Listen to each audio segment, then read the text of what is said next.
জন্ম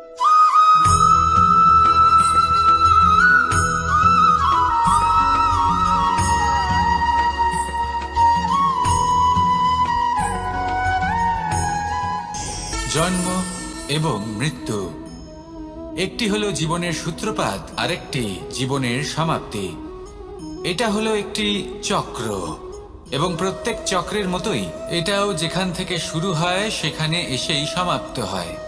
অর্থাৎ প্রত্যেক ব্যক্তি যারা জন্ম নিয়েছেন তার জন্মের সাথে এটা সুনিশ্চিত হয়ে যায় যে তার মৃত্যু হলো অবশ্যম্ভাবী। এই সংসারে এমন কিছুই নেই যা চিরকালের মতো থেকে যায়। এবার এটা আমরা সবাই জানি। আমাদের কাছে যে জীবনটা আছে, যেটা আমরা যাপন করতে পারি, সেই সময়কালে আমরা কি করতে পারি সেটা গুরুত্বপূর্ণ। এমন কিছু করুন যার ফলে মৃত্যুর পরেও আপনি অমর হয়ে থাকবেন। আমাদের কথা, আমাদের কর্ম এই সংসারে প্রেরণা প্রদান করতে পারে। আর যদি আমরা প্রেরণা নাও জোগাতে পারি, তাও এই সন্তোষ বোধ যেন থাকে যে আমরা আমাদের জীবন ব্যর্থ হতে দিইনি। এই জীবন যাপন করার ইচ্ছেতেই আমরা সময় ব্যর্থ করে দিই। আর এই জীবনকে যাপন করার সর্বশ্রেষ্ঠ উপায় হলো এটাই যে কখন আমাদের মৃত্যু হবে, কিভাবে আমাদের মৃত্যু হবে, এই চিন্তা ত্যাগ করে যেন আমরা বর্তমানে বেঁচে থাকি, আজকে বেঁচে থাকি, আজকে দাঁড়িয়ে কর্ম করি এবং আজ যে সংকট সামনে তার সম্মুখীন হই। ভবিষ্যতের পথ নিজে থেকেই উন্মুক্ত হবে। আপনার জীবনে অনেক বড় বড় বিপদরূপী পাথর আসবে। সেই পাথরগুলিকে এতটাই দুর্বল করে দিন যাতে সেই পথ আপনি অগ্রসর হওয়ার পরে আপনার পেছন পেছন যে সেই পথ দিয়ে আসবেন তিনিও যেন সহজেই পাথর চূর্ণ করে সামনে অগ্রসর হতে পারেন। মনে রাখবেন, আপনার প্রচেষ্টারও একটা মাহাত্ম্য আছে। যদি আপনি কোনো কেল্লার শিখরে পতাকা উত্তোলন নাও করতে পারেন, তাহলেও আপনার প্রচেষ্টার যে মাহাত্ম্য তা কখনো কমে যাবে না। সেই জন্য প্রচেষ্টা করতে থাকুন আর আমার সাথে ভালোবেসে বলুন, রাধা রাধা। মানুষ সবসময় চায় যে তার জীবনে যেন কখনো কোনো সমস্যাই না আসে। সে চায় তার জীবন যেন শুধুমাত্র শান্তি এবং সুখের দ্বারা পূর্ণ থাকে। কিন্তু এই চাহিদা অনুচিত কিছু নয়। আমরা সবাই এটাই চাই যে জীবনে সুখ থাক, শান্তি থাক। কিন্তু এই কথা সবসময় মনে রাখবেন, যে সূর্য উদিত হন সংসারকে প্রকাশমান করেন, দুপুরবেলায় সংসারকে রৌদ্র প্রদান করেন, সন্ধেবেলায় তাকেও অস্ত যেতে হয়। এবার আমাদের জীবন চক্র কিছুটা এরকমই। কোনো কিছুই চিরকাল একরকম থাকে না। কখনো এই নদীকে দেখুন যা বয়ে চলেছে। এই নদী যা বয়ে চলেছে তার পথেও অনেক বিপদ আসে। বড় বড় পাথরের সম্মুখীন হয়ে তাকেও সামনে এগিয়ে যেতে হয়। একটি পুকুর যা চারদিক থেকে ঘেরা, তার জীবনে কিন্তু কোনো সমস্যা নেই। কিন্তু এই সংসারে পুকুরের পুজো করা হয় না, পুজো করা হয় নদীকে। মনে রাখবেন, সমস্যার ঊর্ধ্বে তিনি উঠতে পারেন যিনি সমাধি লাভ করেছেন, যিনি এই সংসারেই নেই। যিনি এই সংসারে আছেন এবং জীবিত আছেন, তার জীবনের সমস্যা হলো শ্বাসবায়ুর মতোই গুরুত্বপূর্ণ। আসুন আমার সাথে ভালোবেসে বলুন, রাধা রাধা। বন হলো আমাদের সবারই প্রিয়। সেখানকার সৌন্দর্য, শান্তি, সেখানকার পরিবেশ আমাদের সকলের ভালো লাগে এবং সেখান থেকে আমরা কাঠ পাই, যা সংসারে আমাদের জীবনে আমাদের খুব সহায়ক হয়ে ওঠে। এর দ্বারা আমরা অনেক কিছুই প্রাপ্ত করতে পারি। অনেক বাদ্যযন্ত্র আমরা লাভ করতে পারি। এর অনেকভাবে প্রয়োগ সম্ভব। কিছু কাঠ অত্যন্ত সুগন্ধি হয় যা আমরা ঈশ্বরকে নিবেদন করি, যেমন চন্দন।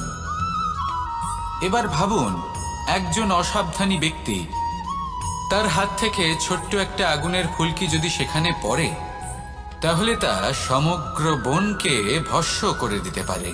আর যখন এই আগুন ছড়িয়ে পড়ে, তখন তা কাউকে রেহাই দেয় না। অন্য বৃক্ষকে নয়, পাতাকে নয়, ফলকে নয়, কাঁটাকে নয়, কাউকে নয়, পথে যাকে পায় তাকেই ভস্ম করে দেয়। এই ছোট্ট আগুনের ফুলকি। কিন্তু এই ছোট্ট আগুনের ফুলকি সবার আগে কাকে ভস্ম করে? সেই সকল ছোট ছোট শুকনো পাতা, সেই ছোট ছোট গাছের ডাল। ঠিক সেইভাবেই আপনার জীবনে একজন খারাপ ব্যক্তি এসে হয়তো আপনার সমগ্র জীবন ধ্বংস করে দিতে পারে। আর আপনার এই জীবনে এই ছোট ছোট শুকনো পাতা এবং এই ছোট ছোট শুকনো কাঠ আপনার ছোট ছোট স্বার্থ। আপনার স্বার্থের দ্বারা এই অশুভ ব্যক্তি আপনার মনে অশুভ আবেগ বাড়িয়ে তুলবে এবং আস্তে আস্তে আপনার জীবন শেষ করে দিতে পারে। তাই মনে রাখবেন, এই জীবন অমূল্য। আপনি হলেন অমূল্য। এই জীবন যাপন করুন এবং এই জীবনের কাছে পৌঁছানোর দ্বার আর কোথাও নেই, আপনার কাছেই আছে। আপনার মনে, আপনার বিবেকে, আপনার দৃষ্টিভঙ্গিতে, আপনার ভাবনাতেই আছে। এই দ্বারকে খুলুন। জীবন সফল হবে আর ভালোবেসে বলবে, রাধা রাধা। কথায় আছে যে স্বপ্ন এবং লক্ষ্য হলো একটি মুদ্রারই দুটি দিক। যতক্ষণ না স্বপ্ন দেখছেন ততক্ষণ বুঝবেন কি করে আপনার লক্ষ্য কি। স্বপ্ন দেখে যদি নিজের লক্ষ্য বুঝতে পারেন, সেটা পেতে চান, তবেই সেটা লাভ করতে পারবেন। কিন্তু স্বপ্ন এবং লক্ষ্য এই দুইয়ের মধ্যে একটা ভারসাম্য রয়েছে, যেটা বজায় রাখা প্রয়োজনীয়। একে আমরা বলে থাকি পরিশ্রম। দেখুন, যদি আপনি স্বপ্ন দেখতে চান তাহলে পরিশ্রম ত্যাগ করে নিদ্রা লাভ প্রয়োজন। কিন্তু যদি আপনি লক্ষ্য লাভ করতে চান তাহলে আপনাকে নিদ্রা ত্যাগ করে পরিশ্রম করতে হবে। তাই আলস্য ত্যাগ করুন এবং সিদ্ধান্ত নিন যে আপনি কি চান। আপনার জীবনের এই তুলাদণ্ডে স্বপ্নের পাল্লা ভারী হওয়া প্রয়োজন নাকি লক্ষ্যের? আমার মতে এই দুইয়ের মধ্যে যদি ভারসাম্য বজায় রাখেন তবে পথ নিজে থেকেই সামনে আসবে। শুধু সেই পথে অগ্রসর হতে থাকুন এবং আমার সাথে ভালোবেসে বলুন, রাধা রাধা। বস্ত্র আমাদের সকলের প্রিয়। এটা আমাদের জীবনযাপনের জন্য প্রয়োজনীয়। আমরা সবসময় চেষ্টা করি সেই বস্ত্র পরতে যা পরলে আমাদের দেখতে ভালো লাগে। কিন্তু কখনো এই কথা ভেবে দেখেছেন যে কিছু বস্ত্র যদি স্বচ্ছ হয় তাহলে তা পুরনো হলেও দেখতে ভালো লাগে? ঠিক তেমনি যেমন কোনো খাবার যদি মশলাদার না হয়, অত্যন্ত সুস্বাদু নাও হয়, কিন্তু যদি তা গরম হয়, টাটকা হয়, তাহলে খেতে ভালোই লাগে। ঠিক সেইভাবেই যদি কোনো ব্যক্তি সুন্দর নাও হয় কিন্তু তার কথা খুবই মধুর হয়, তাহলে সেই ব্যক্তি সকলের প্রিয় হয়। কোনো ব্যক্তি যদি ধনবান নাও হন কিন্তু তিনি যদি গুণী হন, তাহলে এই সংসারে সম্মান লাভ করেন। সেই জন্য কখনো এই বিষয়ে দুঃখ পাবেন না যে আপনার কাছে ভৌতিক স্বাচ্ছন্দ্য নেই। আপনার কাছে সব থেকে বড় বস্তু, সব থেকে মূল্যবান বস্তু যেটা আছে সেটা হলো আপনার আত্মা, আপনার মন, আপনার বিচারধারা, আপনার গুণ, আপনার কথা। এগুলো সবসময় শুভ রাখুন এবং সবসময় নিজের সাথে রাখুন। এই জীবন সফল হবে এবং প্রেমময় হয়ে বলে উঠবে, রাধা রাধা। নন্দ বাবাও খেলার ছলে খুব বড় বড় শিক্ষা দিতেন। অনেকদিন আগেকার কথা, বাবা আমার জন্য একটা মানচিত্র নিয়ে এলেন। এটা ছিল জম্বু দ্বীপের মানচিত্র। ঠিক যেন একটা ধাঁধা, যা টুকরো টুকরো করে বিভিন্ন দিকে ছড়ানো, যেগুলোকে আমায় জুড়তে হতো। ব্যাস শুধু এটুকুই ছিল আমার কাজ। আমি বারবার প্রচেষ্টা করলাম কিন্তু বারবার অসফলই রয়ে গেলাম। বাবা এটা দেখলেন এবং হাসলেন। বাবা বললেন, একটা কাজ করো, এই প্রত্যেকটি অংশকে উল্টে রাখো। আমিও উল্টে রাখলাম। তারপরে দেখলাম প্রত্যেক অংশে মানুষের শরীরের কোনো না কোনো অংশ চিহ্নিত। কোথাও হাত আছে, পা আছে, কোথাও মুখ আছে। বাবা বললেন যে এবার এটা জুড়তে চেষ্টা করো। আমিও জুড়ে দিলাম। মানুষের মানচিত্র পূর্ণ হলো। এবার বাবা বললেন, এটা উল্টে রাখো, মানচিত্র পূর্ণ আকার ধারণ করেছে। আমি বললাম, ঠিক আছে। আমি উল্টে রাখলাম।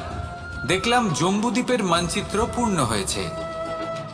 বাবা বললেন, যদি দেশকে সফল করে তুলতে চাও, শক্তিশালী করতে চাও, স্থির বানাতে চাও, তাহলে সবার আগে দেশবাসীকে একত্রিত করতে শেখো।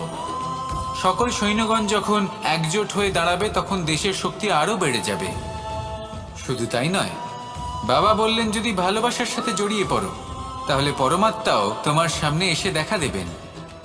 তাহলে এটাই করুন আর আমার সাথে ভালোবেসে বলুন, রাধা রাধা। ছোটবেলা থেকেই আমি গরু চড়িয়ে অভ্যস্ত, সেই জন্য সকলে আমাকে গোপাল নামে ডাকত। কিন্তু গোপাল হয়ে আমি একটা অমূল্য শিক্ষা লাভ করেছি। আমি দেখেছি যে গৌশালাতে অনেক বাছুরের মধ্যে একটি গাই তার নিজের বাছুরকে অবশ্যই চিনে ফেলে। যেখানে সমস্ত বাছুর একই রকম দেখতে এবং প্রত্যেকের স্বরও সমান, তারপরেও সকল বাছুরের মধ্যে নিজের বাছুরকে ঠিক চিনতে পেরে যায় এবং তার সাথেই থাকে। ঠিক এইরকমই কিছুটা হয় আমাদের কর্ম এবং তার কর্মফল। আপনি সবার মাঝে থেকেও কোনো কর্ম যদি করেন, সেই কর্মফল সবার মধ্যে আপনাকে চিনে ফেলবে এবং আপনার সাথেই থাকবে। তাই যখনই কর্ম করবেন ভেবে চিন্তে করবেন। কোনো কর্ম করার আগে একবার ভেবে দেখুন, তাহলে জীবনে বারংবার অনুতপ্ত হতে হবে না। কারণ বিষয়টা কিছুটা এরকম যে এই সংসারে আপনি কাল, কর্মফল এবং সময়, এই তিনের হাত থেকে কখনো লুকোতে পারবেন না, কখনো পালাতেও পারবেন না। আসুন আমার সাথে ভালোবেসে বলুন, রাধা রাধা। মানুষের একটি সমস্যা আছে যে মানুষ সাফল্যকে মাপতে থাকেন, লক্ষ্যপ্রাপ্তিকে মাপতে থাকেন এবং তার তুলনা করতে থাকেন যে ও এত কিছু পেল আর আমি পেলাম না, ওর কাছে এত কিছু আছে কিন্তু আমার কাছে নেই। এই তুলনা করার জন্য ওনারা দুঃখী হয়ে পড়েন, নিরাশ হয়ে পড়েন। তাই আমি একটা প্রশ্ন করছি যে এটা কি উচিত? এই সংসারে আপনি কি নিয়ে তুলনা করবেন, যেখানে সূর্যদেব চন্দ্রমা দুজনেই আছেন, দুজনেই হলেন বিশেষ, দুজনেই নিজ নিজ সময়ে উদিত হন। এদের মধ্যে একজন না থাকলে তাহলে আমাদের জীবন কঠিন হয়ে পড়বে। ঠিক সেইভাবেই আপনি যদি একটা বড় রেখা অঙ্কন করেন, তাহলে অন্য রেখাটি ছোট হয়ে পড়ে না, সে তেমনই থাকে যেমনটা সে ছিল। আপনার অস্তিত্ব কখনো ছোট বা বড় হতে পারে না। শুধু তুলনা করার জন্য আপনার এটা মনে হতে পারে।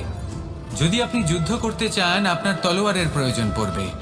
যদি বস্ত্র তৈরি করতে চান, এত বড় তলোয়ার দিয়ে কিছুই হবে না, তখন প্রয়োজন পড়বে একটা ছোট্ট সূচের।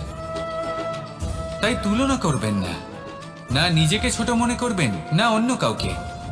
সবার সাথে সহযোগিতা করুন, আর যদি তুলনা করতেই হয় নিজের সাথে করুন, যে কাল আমি কেমন ব্যক্তি ছিলাম, আজ কি তার থেকে শ্রেষ্ঠ হয়ে উঠতে পেরেছি। ভেবে দেখুন ভবিষ্যতে গিয়ে আপনি কতটা শ্রেষ্ঠ ব্যক্তি হতে পারেন।